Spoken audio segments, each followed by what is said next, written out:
کیا ایک امام کی تقلید فرض ہے؟ بنت عزیز احمد انڈیا سے پوچھتی ہیں کیا امام کی تقلید کرنا فرض اور واجب ہے؟ اگر کوئی اختلاف سے بچنے کے لیے کسی امام کی تقلید نہ کرے، صرف قرآن و حدیث پر عمل کرے تو اس کا کیا حکم ہے؟ یہ بہت سارے لوگ سوال پوچھتے ہیں کہ اگر کوئی صرف قرآن و حدیث پر عمل کرے، امام کی تقلید نہ کرے، تو گویا وہ سوال سے ان کے یہ لگ رہا ہوتا ہے کہ ائمہ کرام نے تورات اور انجیل پر عمل کیا ہے، وہ قرآن و حدیث پر عمل نہیں کیا ان لوگوں نے۔ اگر ائمہ کرام نے، چاروں اماموں نے، امام ابو حنیفہ، امام مالک، امام شافعی، امام احمد بن حنبل، انہوں نے قرآن و حدیث کو فالو کیا ہے، تو ان کو فالو کرنا، ان اماموں کو قرآن و حدیث ہی کو فالو کرنا کہلائے گا۔ ان کو بہترین صدقہ جاریہ حاصل کرنے کے لیے اس ویڈیو کو شیئر کرنا مت بھولیں۔ جزاک اللہ۔ فالو کرنا یہ نہیں ہے کہ آپ قرآن و حدیث کے علاوہ کسی اور چیز کو فالو کر رہے ہیں۔ تو اصل بات یہ ہے کہ قرآن و سنت کو فالو کرنے کے دو طریقے ہیں۔ ایک طریقہ یہ ہے کہ آپ ڈائریکٹ قرآن و سنت کو فالو کریں، ڈائریکٹ، کسی امام کی رہنمائی میں نہیں، کسی کے فتوے پر عمل نہ کریں، کسی پر اعتماد نہ کریں، بلکہ ڈائریکٹ۔ تو ڈائریکٹ وہ کرے گا جس کو پورا قرآن آتا ہو، ساری حدیثیں آتی ہوں، حدیث کے صحیح اور ضعیف ہونے میں وہ خود تحقیق کر سکتا ہو، ناسخ منسوخ کا علم ہو، کون سی حدیث منسوخ ہو چکی ہے، کون سی اس کے لیے ناسخ ہے، اور وہ احادیث بھی عربی میں جانتا ہو تاکہ اس کو پتا ہو کہ کہاں ترجمہ میں گڑبڑ کی جا رہی ہے اور کہاں اس سے اپنا مطلب کشیدہ جا رہا ہے اور کہاں ترجمہ دوسری حدیث کو سامنے رکھ کے کیا جا رہا ہے۔ تو یہ تمام چیزیں جس کو اس میں صلاحیت ہوگی، ایسا شخص براہ راست قرآن و حدیث پر عمل کرے گا، جس کو مجتہد کہا جاتا ہے۔ وہ کسی کی تقلید نہ کرے، بلکہ اس کے لیے کسی کی تقلید کرنا حرام ہے، لیکن وہ عوام کو پھر بھی اس کا پابند نہیں بنا سکتا کہ عوام اس کو فالو کرے، کیونکہ جب چاروں اماموں کو فالو کرنا وہ درست نہیں سمجھتا تو لوگوں کو اپنے پیچھے چلانا اس کے لیے کہاں سے جائز ہو گیا۔ اور اگر وہ یہ کہتا ہے کہ میری تقلید اس لیے کی جائے یا میری اتباع اس لیے کی جائے کہ میں قرآن و سنت کو فالو کر رہا ہوں، تو اس کا مطلب بزبان حال وہ یہ کہہ رہا ہے کہ ابو حنیفہ، امام مالک، شافعی اور احمد حنبل یہ تورات اور انجیل کو فالو کرتے تھے، یہ قرآن و حدیث کو فالو نہیں کرتے تھے۔ تو اس کا مطلب پھر یہ ہوا۔ تو عامی آدمی کے لیے عافیت اسی میں ہے کہ وہ خود فنٹر بننے کی کوشش نہ کرے، وہ اپنی جہالت کا اعتراف کرے، وہ کہے کہ ہمیں قرآن و سنت میں جو مسائل کا باب ہے وہ نہیں آتا، وہ مانے کہ ہمیں نہیں آتا۔ یہ جو کہتے ہیں نا ہمیں آتا ہے سب کچھ، یہ جہل مرکب ہے۔ جہل مرکب کہتے ہیں آپ جاہل ہیں لیکن آپ کو پتہ نہیں ہے کہ آپ جاہل ہیں۔ تو میں پہلے اس کی تھوڑی ڈیٹیل بتاتا ہوں کہ قرآن و حدیث میں دو طرح کے مسائل ہیں۔ ایک تو قرآن و حدیث کا باب وہ ہے جس میں عقیدے کا بیان ہے، اللہ لا الہ الا هو الحی القیوم، اللہ وہ ذات ہے جس کے سوا کوئی عبادت کے لائق نہیں، لا تأخذہ سنۃ ولا نوم، یہ عقائد ہیں جس میں تقدیر کا عقیدہ قرآن نے بیان کیا، جنت اور جہنم کو قرآن نے بیان کیا۔ یہ قرآن کا باب بہت آسان ہے، اس میں کسی امام کو فالو نہیں کیا جائے گا، کسی کی تقلید نہیں کی جائے گی، کسی کی اتباع نہیں کی جائے گی۔ یہ غیر مسلم کے لیے بھی ہے، وہ بھی پڑھے گا تو فوراً اس کی فطرت اپیل کرے گی۔ اور اس میں جو اللہ نے دلائل دیے آخرت کے، تم مردہ ہو، زندہ ہوگے قیامت کے دن۔ اشکال ہوتا ہے مردے ہو کے کیسے زندہ ہوں گے؟ اللہ فرماتے ہیں کہ جو تمہیں پانی کے قطرے سے بنا سکتا ہے وہ تمہیں دوبارہ زندہ بھی کر سکتا ہے۔ یہ عقیدے کی باتیں ہیں، یہ ہمارے نظریات کو درست کرنے کی باتیں ہیں، یہ باتیں سب جانتے ہیں قرآن میں، جو سب کی سمجھ میں آتی ہیں۔ اسی طرح قرآن میں جو واعظ و نصیحت کا چیپٹر ہے جس سے ہمیں ڈرایا جاتا ہے اور جنت کی امیدیں دلائی جاتی ہیں، پچھلی امتوں کے واقعات ہیں، ان فی ذلک لعبرۃ لأولی الابصار، اللہ فرماتے ہیں جو بھی بصیرت والا ہے اس کے لیے اس میں عبرت کا سامان ہے۔ موسیٰ علیہ السلام کا واقعہ اور اس میں داؤد علیہ السلام کا واقعہ، کیسے نیک لوگوں کو اللہ نے عروج عطا کیا اور کیسے بروں کو اللہ نے سزا دی، اس میں کسی امام کی تقلید نہیں کی جائے گی۔ اور اس میں مسلم غیر مسلم بھی سب برابر ہیں، کیونکہ قرآن ہدایت ہے اور غیر مسلموں کے لیے بھی ہدایت ہے۔ اب ظاہر ہے غیر مسلم امام حنیفہ، امام شافعی کی تقلید میں تھوڑی ہدایت حاصل کرے گا، وہ تو ڈائریکٹ قرآن کو پڑھے گا۔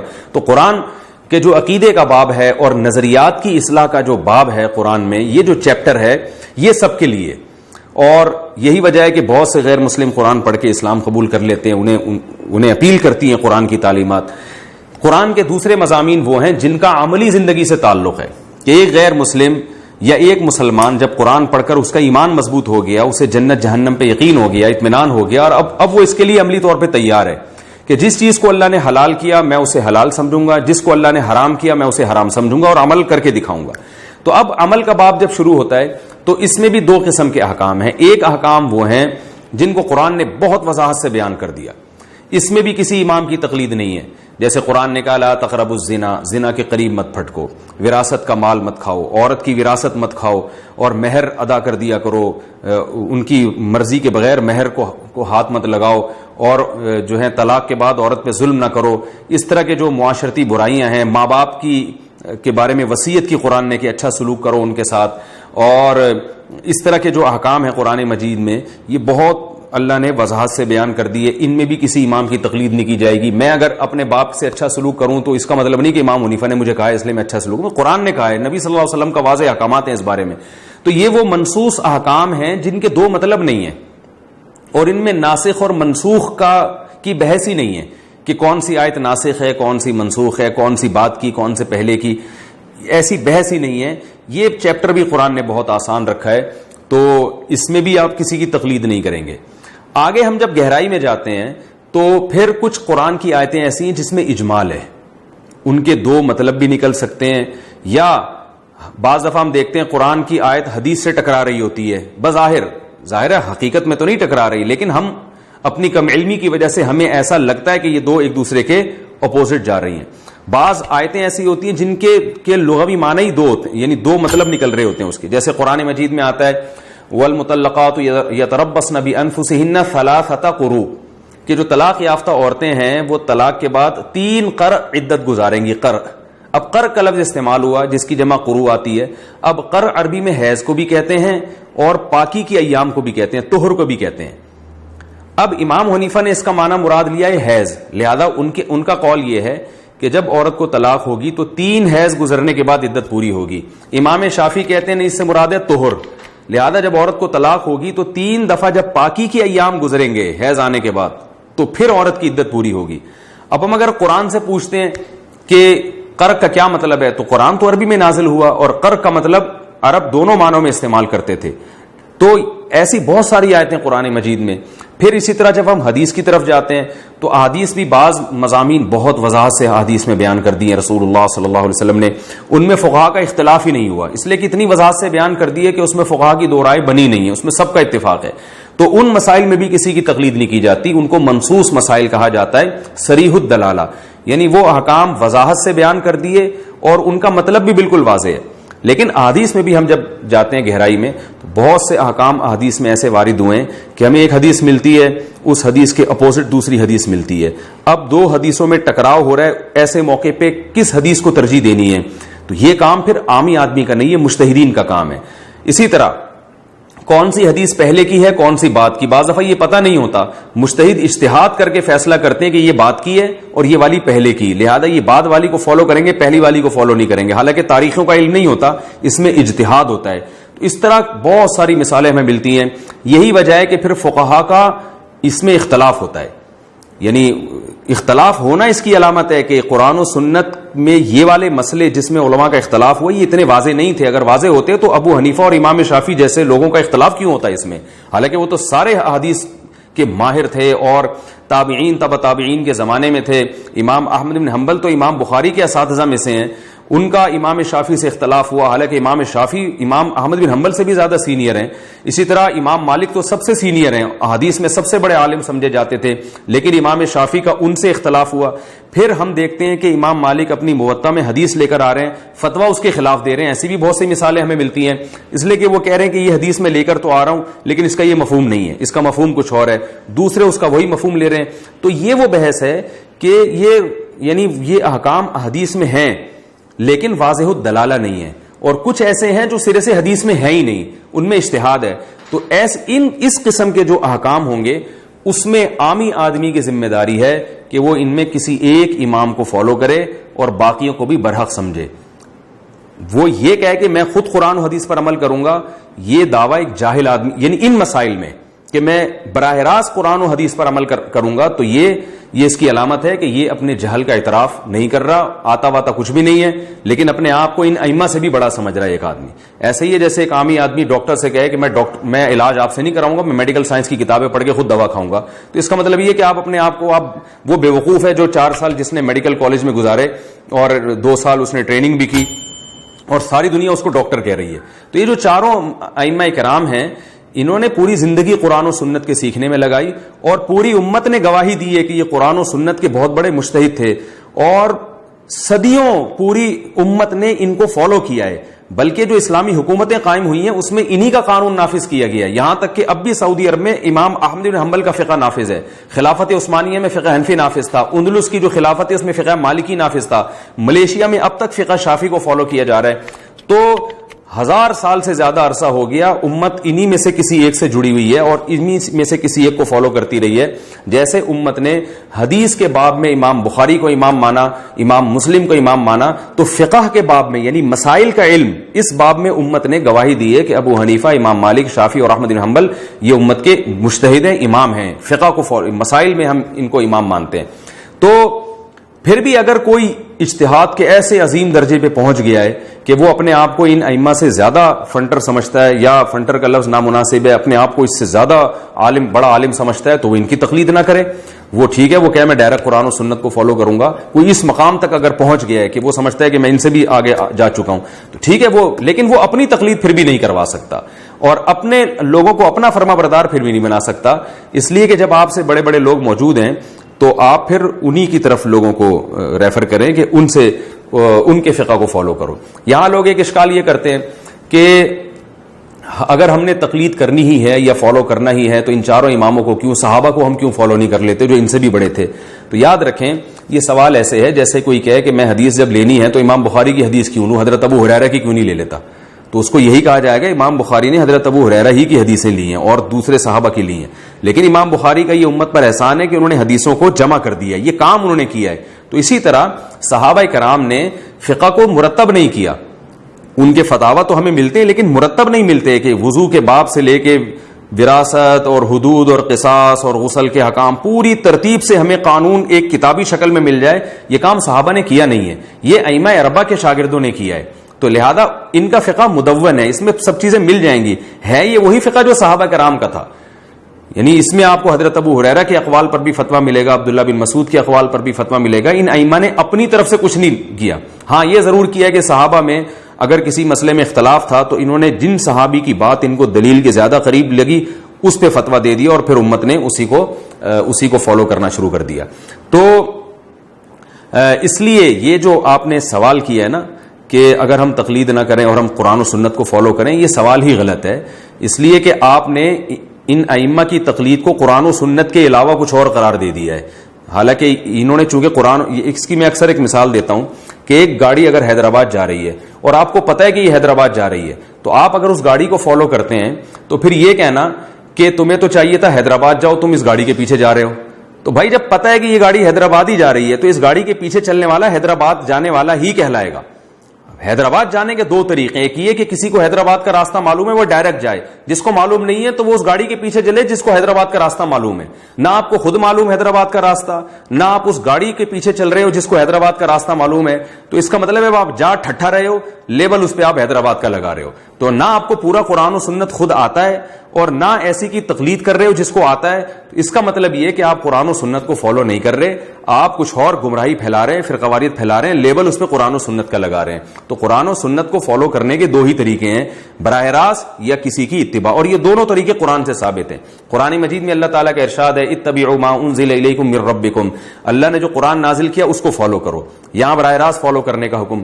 دوسرے مقام پہ قرآن میں آتا ہے واتبع سبیل من اناب الی، اس شخص کو فالو کرو جو میرے راستے پہ چل رہا ہے.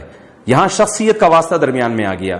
تو ظاہر ہے ایک ہی جیسا خطاب، دو الگ الگ قسم کے خطاب ایک آدمی کو نہیں کیے جا سکتے کہ براہ راست چلنے کا بھی کہا جا رہا ہو اور کسی کو فالو کرنے کا بھی کہا جا رہا ہو. تو یقیناً یہ دو الگ الگ قسم کے لوگوں کو خطاب ہے. جن کو پورا قرآن اور پوری سنت آتی ہے وہ ڈائریکٹ قرآن اور سنت پہ چلیں گے، جن کو نہیں آتی تو وہ ان کے پیچھے چلیں گے جن کو آتی ہے. تو یہ ہے اس پوری بحث کا خلاصہ. رہا یہ مسئلہ کہ پھر چاروں میں ایک کی تقلید کیوں؟ بھائی جس کو چاہو کر لو تقلید. چاروں میں ایک اس لیے ہے کہ اس سے خواہشات کا دروازہ بند ہوتا ہے. یاد رکھیں ہر چیز قرآن میں صراحتاً نہیں ہوتی، اشارتاً بھی ہوتی ہیں. لوگ کہتے ہیں کہاں لکھا ہوا ہے کہ صرف ایک امام کی تقلید کرنی ہے دوسرے کی نہیں کرنی؟ قرآن میں یہ لکھا ہوا ہے کہ اللہ زمین میں فساد کو پسند نہیں کرتا. رسول اللہ صلی اللہ علیہ وسلم نے بیت اللہ کو اپنی اصل تعمیر پہ کھڑا کرنے کا آپ نے ارادہ کیا.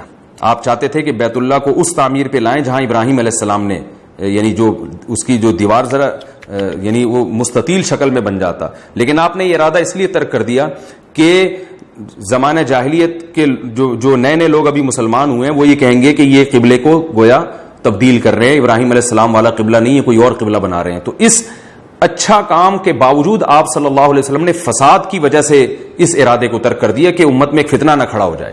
تو اس سے پتہ چلتا ہے کہ اس حدیث سے بھی اور قرآن کی دیگر آیات سے بھی کہ ہر وہ کام جس میں فساد کا ذریعہ ہو, خواہشات نفسانیہ یا شہوت پرستی کے پیدا ہونے کا خطرہ ہو, اس کام سے روکا جائے گا. اس کے روکنے کی الگ سے ہمارے پاس چاہے کوئی دلیل نہ بھی ہو, یہی دلیل کافی ہے کہ اس کام کے کرنے سے امت میں فساد پھیل رہا ہے.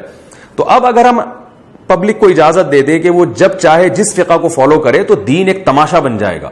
برحق چاروں ہیں, لیکن خواہشات نفسانیہ سے بچانے کے لیے لوگوں کو کہا جاتا ہے بھائی کسی ایک فقہ کا التزام کرو, کیونکہ بعض دفعہ ایسے ہوتا ہے کہ آپ کو ایک فقہ میں ایک سہولت مل رہی ہے لیکن دوسرے فقہ میں تنگی ہے, تو آپ ادھر آ جاتے ہیں. میں اس کی ایک بہترین مثال دیتا ہوں. میں نے بیان میں بھی یہ بات کی ہے کہ ایک صاحب کا میرے پاس فون آیا لاہور سے. وہ کہنے لگے میں ایک لڑکی سے شادی کرنا چاہتا ہوں اور اس کے والد راضی نہیں ہیں. تو میں تھوڑا سمجھ گیا کہ مجھے کچھ اندازہ ہو. میں نے کہا آپ اہل حدیث ہیں؟ اس نے کہا ہاں میں اہل حدیث ہوں. میں نے کہا اہل حدیث کے مسلک میں اہل حدیث علماء کی جو رائے ہے وہ یہ ہے کہ لڑکی کا نکاح اس کے باپ کی مرضی کے بغیر نہیں ہوتا. تو مجھے کہنے لگے میں کسی مسلک کو نہیں مانتا, میں قرآن و سنت کو مانتا ہوں, مجھے قرآن و حدیث کی روشنی میں جواب دیں. میں نے ان سے ایک بات کہی, میں نے کہا آج تک آپ ہر مسئلہ اہل حدیث عالم سے پوچھتے آئے ہو اور جو مسئلہ انہوں نے بتا دیا, جو دلیل انہوں نے دے دی, اس پر آپ اعتماد کر کے بیٹھ گئے.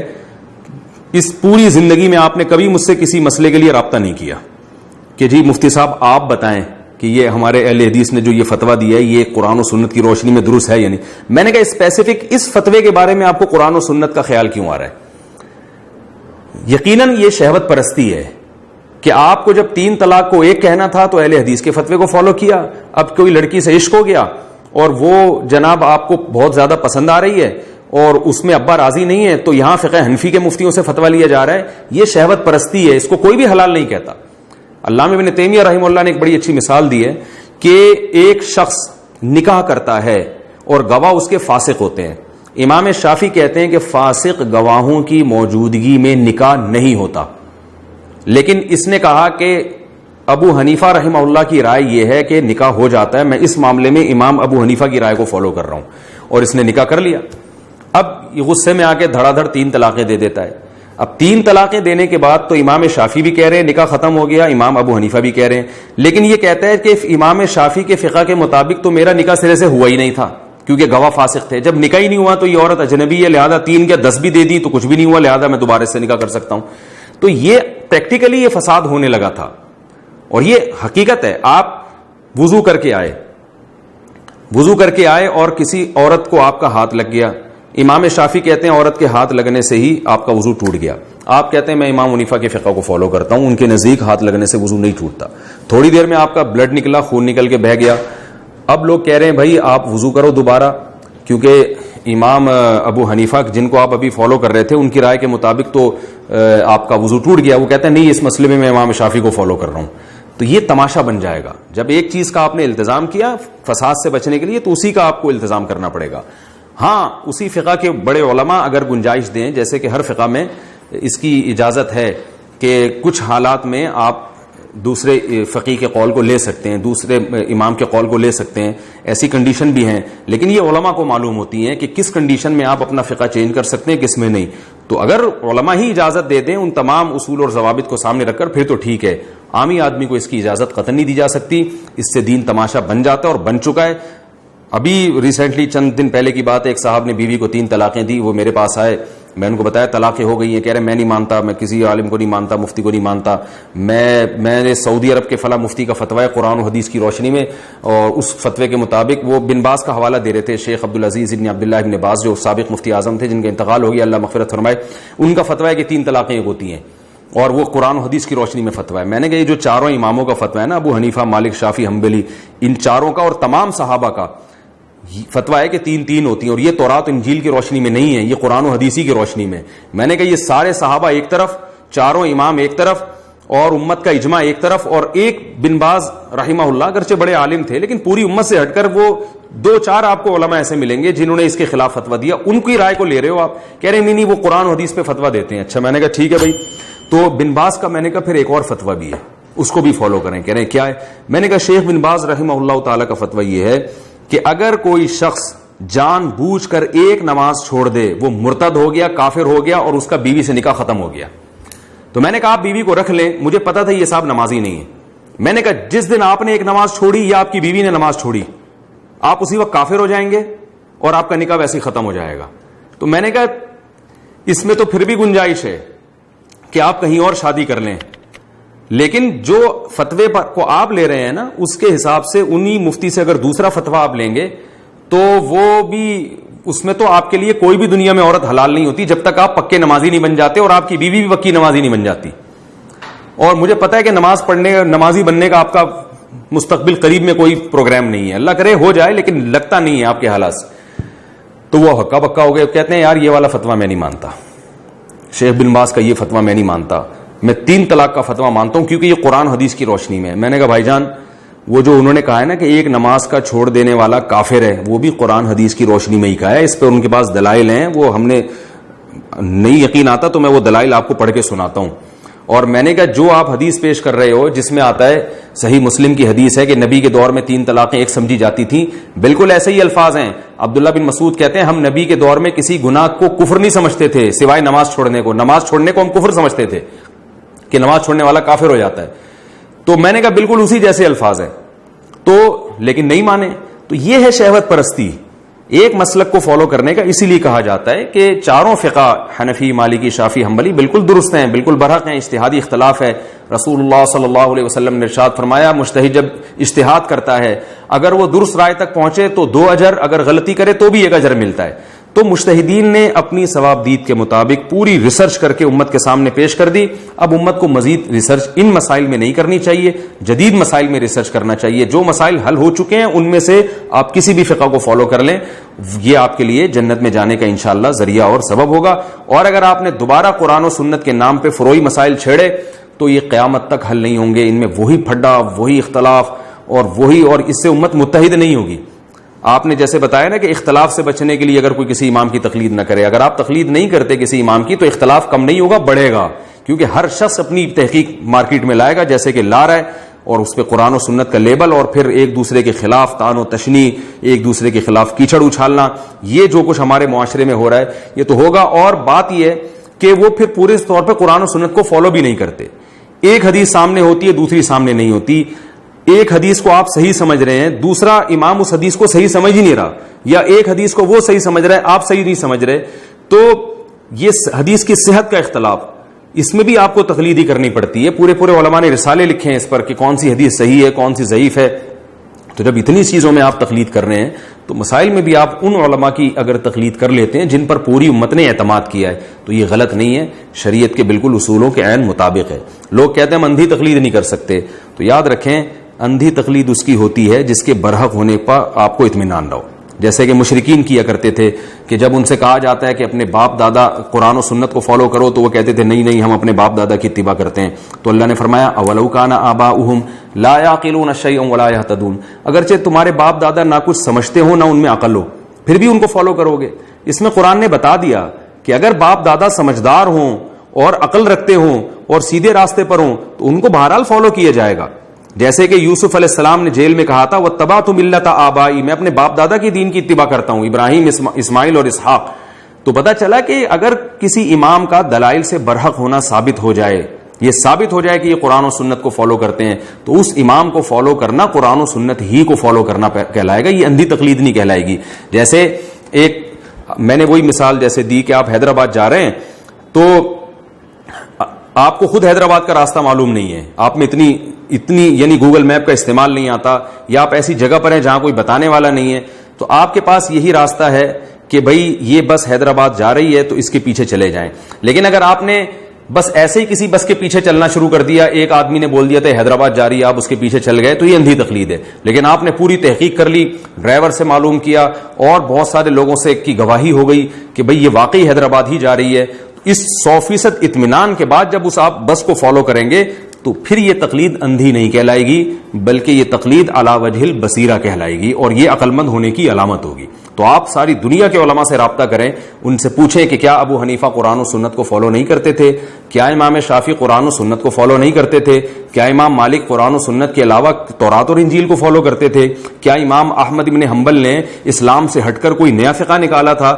اگر علماء کہتے ہیں کہ یہ سب بدعتی تھے, انہوں نے نئی نئی چیزیں نکالی ہیں دین میں, تو آپ ان کو فالو کریں گے تو یہ اندھی تقلید کہلائے گی. لیکن اگر ساری دنیا کے علماء اہل سنت والجماعت وہ کہہ رہے نہیں بھائی یہ انہوں نے اپنی بساط کے مطابق جتنی ریسرچ کر سکتے تھے انہوں نے قرآن حدیث پہ ریسرچ کر کے ہمارے سامنے پیش کی ہے, اور ان میں سے اگر کسی سے غلطی ہوئی ہے تو وہ اجتہادی غلطی ہے, وہ ایسی غلطی نہیں ہے جس پر ملامت ہو, اور اس اجتہادی غلطی کو پکڑنا بھی عامی آدمی کا کام نہیں ہے, بلکہ یہ غلطی بھی وہی پکڑ سکتا ہے جو انہی کے لیول کا آدمی ہو. تو پھر ایسی صورت میں اس کو فالو کرنا یقیناً 100% قرآن و سنت ہی کو فالو کرنا پڑے گا, یعنی فالو کرنا کہلائے گا. اور آخر میں ایک بات کر کے میں اس موضوع کو ختم کرتا ہوں کہ میں یہ کہتا ہوں کہ دیکھیں عامی آدمی بہرحال تقلیدی کرتا ہے, اگر وہ ان کی نہیں کرے گا تو آج کسی مولانا صاحب کی کر رہا ہوگا وہ, کیونکہ وہ مولانا صاحب یا جو عالم آپ کو بیٹھ کے حوالے پیش کر رہے ہیں آپ اکثر ان حوالوں کو دیکھتے نہیں ہیں جا کے کہ یہ ہیں بھی یا نہیں ہے. نمبر 2 وہ جو حدیث کا ترجمہ کر رہے ہوتے ہیں آپ وہ ترجمہ بھی نہیں جا کے دیکھتے. نمبر 3 اس حدیث کے خلاف بھی کوئی دوسری حدیث موجود ہے یہ بھی آپ نہیں دیکھ رہے ہوتے. تو یہ سارے کام کے باوجود آپ مقلد نہیں کہلاتے, حیرت اس پر ہے, حالانکہ آپ بہت زیادہ تقلید کر رہے ہوتے ہیں. تو میں یہ کہتا ہوں جب کرنی آپ نے تقلید ہی ہے تو پھر بہتر نہیں ہے کہ کسی بڑے امام اور مجتہد کی جائے. اور اہم بات یہ بھی ہے کہ بعض لوگ کہتے ہیں کہ بعض چیزیں ایسی ہیں جس میں امام حنیفہ کا قول بالکل صحیح حدیث کے خلاف ہوتا ہے اور اس میں تو کوئی لاجک بن ہی نہیں رہی ہوتی. تو یاد رکھیں ایسا اگر کوئی قول جس میں امام ابو حنیفہ کے شاگردوں کو یہ معلوم ہوا کہ یہ حدیث امام حنیفہ تک پہنچی نہیں تھی, اس لیے امام حنیفہ نے اس حدیث پہ فتویٰ ہی نہیں دیا, بعض دفعہ ایسے ہوا ہے, تو اس لیے نہیں ہوا کہ امام حنیفہ کو معاذ اللہ حدیث سے نفرت تھی, بعض دفعہ ایسے ہوا ہے کہ وہ حدیث امام ابو حنیفہ تک پہنچی نہیں, لہذا امام حنیفہ نے اس کے اگینسٹ فتویٰ دے دیا, شاگردوں تک پہنچ گئی. تو بعض لوگ ہمارے سامنے ایسے امام حنیفہ کے قول لے کر آتے ہیں, دیکھو حدیث میں کیا ہے, ابو حنیفہ کا قول اس کے خلاف ہے, تو تم پھر بھی ابو حنیفہ کی تقلید کر رہے ہو, حالانکہ ہم نہیں کر رہے ہوتے. ایسی صورت میں امام حنیفہ کے بہت سے اقوال ایسے تھے کہ امام صاحب تک وہ حدیث پہنچی نہیں یا وہ بالکل واضح الدلالہ تھی, تو اس میں پھر فقہ حنفی میں امام ابو حنیفہ کے قول کو چھوڑ دیا گیا ہے. اس کی بہت سی مثالیں ہیں. امام ابو حنیفہ رحمہ اللہ تعالیٰ کے نزدیک جو حربی کافر ہے اس سے سود لینا جائز ہے, حالانکہ فقہ حنفی میں علماء حنفیہ اس کی اجازت نہیں دیتے. وہ کہتے ہیں حربی سے بھی, جو جنگ جس سے ہو رہی ہو نا کافر سے, اس سے بھی سود لینا حرام ہے, اس سے بھی سودی لین دین حرام ہے. امام ابو حنیفہ کے ہاں ماں بچے کو 2.5 سال تک دودھ پلا سکتی ہے, فقہ حنفی میں 2 سال کے بعد دودھ پلانا جائز نہیں ہے. امام حنیفہ کے اس قول پہ فقہ حنفی میں فتویٰ نہیں دیا گیا. اور بہت ساری مثالیں میں پیش کروں گا تو وقت بہت زیادہ ہو جائے گا, جس میں ہم نے امام حنیفہ کے قول پر ہمارے مشائخ نے فتویٰ نہیں دیا. لیکن اس میں بھی ہم یہ کہتے ہیں کہ ایک عام جاہل آدمی کو یہ اختیار نہیں ہے کہ چند اردو کتابیں پڑھ لے یا یوٹیوب پہ چند کلپ دیکھ کر وہ خود سے فیصلہ کرتا پھرے کہ مجھے اس میں امام حنیفہ کے قول سمجھ میں نہیں آ رہا, میں اس میں فلانے قول کو فتویٰ. آپ جاہل ہیں, آپ اپنی جہالت کا اعتراف کریں, آپ کو کچھ بھی نہیں آتا. یہ کام مشائخ علماء پہلے کر چکے ہیں, اس سے فارغ ہو چکے ہیں. شافعی فقہ میں بھی بعض امام شافعی کے اقوال ایسے ہیں جس کو فقہ شافعی میں فالو نہیں کیا گیا. فقہ حنبلی میں بھی امام احمد بن حنبل کے بعض اقوال ایسے ہیں جس کو حنابلہ نے ان کو فالو نہیں کیا. امام مالک کے بھی بعض اقوال ایسے ہیں جن کو مالکیہ نے نہیں لیا. تو جو قول بالکل قرآن و سنت سے متصادم نظر آیا اس کی وجہ کچھ بھی ہو سکتی ہے, بڑی وجہ تو یہی تھی کہ وہ حدیث ان تک پہنچی نہیں, فتویٰ دیتے. تو اس میں آپ کو فنٹر بننے کی بالکل ضرورت نہیں ہے کہ آپ فیصلہ کریں. یہ کام علماء پہلے کر چکے ہیں, کیونکہ اسلام 1400 سال پہلے آیا ہے اور اس پہ ریسرچ کا کام صدیوں پہلے مکمل ہو چکا ہے. اب کسی نئے ریسرچر کو اٹھ کے امت میں فساد پیدا کرنے کی چندہ ضرورت نہیں ہے. اس سے امت میں جوڑ پیدا نہیں ہوگا بلکہ توڑ پیدا ہوگا. اور اتنی تقریر کے بعد بھی اگر آپ کو سمجھ میں نہیں آتا تو ٹھیک ہے بھائی, آپ ایک 5واں مسلک بنا لیں اور اس پہ قرآن و سنت کا لیبل لگا لیں. مقصد آپ کا بھی اگر اچھا ہے تو ہمیں کوئی اعتراض نہیں ہے, لیکن آپ گمراہ نہ کریں امت کو. جو ان مسالک میں سے کسی ایک کو فالو کر رہے ہیں ان کو یہ نہ کہیں کہ قرآن و سنت کو فالو نہیں کرتے. ٹھیک ہے آپ کی سمجھ میں نہیں آتا تو گن پوائنٹ پہ کسی کو مجبور نہیں کیا جا سکتا. جو بھی قرآن و سنت کو حجت مانتا ہے کسی بھی عنوان سے وہ ہمارا بھائی ہے اور کلمہ گو ہے. ہم اس سے محبت کے جو ہے وہ طلبگار ہیں, ہم اس سے نکاح کو جائز سمجھتے ہیں اور اس سے مالی لین دین کو جائز سمجھتے ہیں, کہ کیونکہ اہل سنت والجماعت کے جو بنیادی عقائد ہیں اس میں اگر وہ ہمارے ساتھ شریک ہے. وہ بنیادی عقائد یہی ہیں: آخرت پر ایمان، تمام صحابہ سے محبت، اور تمام محدثین اور بڑے بڑے فقہا ہیں ان کا احترام کرنا، جس میں ائمہ اربعہ بھی داخل ہیں. اور ان بنیادی چیزوں میں اگر وہ ہمارے ساتھ شریک ہے، ان بنیادی عقائد میں، تو فروعی اختلاف اگر ہو بھی جاتا ہے تو پھر ہم بہرحال اس کو گمراہ نہیں کہتے. لیکن ہماری رائے یہی ہے کہ اس زمانے میں کسی ایک کو فالو اگر آپ نہیں کریں گے تو امت میں جوڑ نہیں ہوگا بلکہ فساد پیدا ہوگا. لہذا جو بحثیں ہو چکی ہیں ان کی فائلوں کو سمیٹ دیا جائے، لپیٹ دیا جائے، اور اب ان مسائل پہ کام کیا جائے جن پر پہلے کام نہیں ہوا. اللہ تعالیٰ عمل کی توفیق عطا فرمائے.